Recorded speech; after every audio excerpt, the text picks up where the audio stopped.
ভেনেজুয়েলার রাজধানী কারাকাসের কেন্দ্রস্থলে অবস্থিত মিরাফ্লোরেস প্রদেশের আশেপাশে বিপুল সংখ্যক মানুষ জড়ো হয়ে সরকারের প্রতি সমর্থন জানিয়েছেন এবং প্রেসিডেন্ট নিকোলাস মাদুরোর অবিলম্বে দেশে প্রত্যাবর্তনের দাবি তুলেছেন। বিক্ষোভকারীরা প্রেসিডেন্ট মাদুরোর অপসারণকে অবৈধ ও অন্যায় বলে অভিহিত করেন। এই বিক্ষোভের সূত্রপাত হয়েছে শনিবার ভোরে সংঘটিত একাধিক মার্কিন সামরিক অভিযানের প্রতিক্রিয়ায়। ওই অভিযানে প্রেসিডেন্ট নিকোলাস মাদুরোকে আটক করে দেশ থেকে সরিয়ে নেওয়া হয়েছে।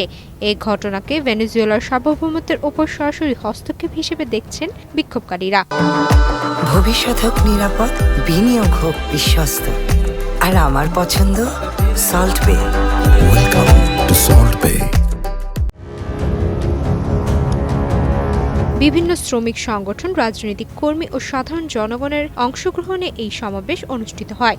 সম্প্রতি রাজনৈতিক পরিস্থিতির প্রেক্ষাপটে জনগণ রাজপথে নেমে তাদের অবস্থান স্পষ্ট করে।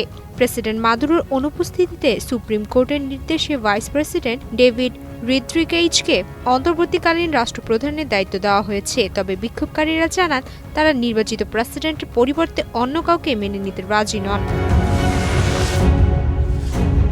বিক্ষোভে অংশ নেওয়া মানুষজন বিভিন্ন ব্যানার, প্লেকার্ড বহন করেন এবং স্লোগানের মাধ্যমে প্রেসিডেন্ট মাদুরোর প্রতি তাদের আনুগত্য প্রকাশ করেন।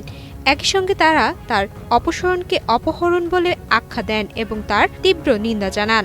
বিক্ষোভকারী জুডিথ ফিগুয়েরা বলেন, আজ আমি এখানে আমাদের প্রেসিডেন্ট মাদুরো ও তার স্ত্রীর সমর্থনে দাঁড়িয়েছি। এই অন্যায় অপরাধের বিরুদ্ধে প্রতিবাদ জানাতেই আমরা রাস্তায় নেমেছি। আমরা সব দেশের সার্বভৌম সিদ্ধান্তকে সম্মান করি এবং আমাদের প্রতিও সেই সম্মান প্রত্যাশা করি। আমি জোর দিয়ে বলতে চাই, প্রেসিডেন্ট ট্রাম্পকে আমাদের প্রতি তার মনোভাব সংশোধন করতে হবে। আরেক বিক্ষোভকারী হুলিও সানচেজ বলেন, আমরা এখানে কেন? কারণ আমাদের প্রেসিডেন্টকে অন্যায়ভাবে সাম্রাজ্যবাদী শক্তি অপহরণ করেছে। আমরা বিশ্বকে দেখাতে চাই আমরা তাকে রক্ষা করতে প্রস্তুত। আমাদের কাছে শুধু অস্ত্র নয়, আমাদের হৃদয়ে আছে আত্মা, ইচ্ছাশক্তি ও আমাদের প্রেসিডেন্টকে ফিরিয়ে আনার দৃঢ় সংকল্প রয়েছে।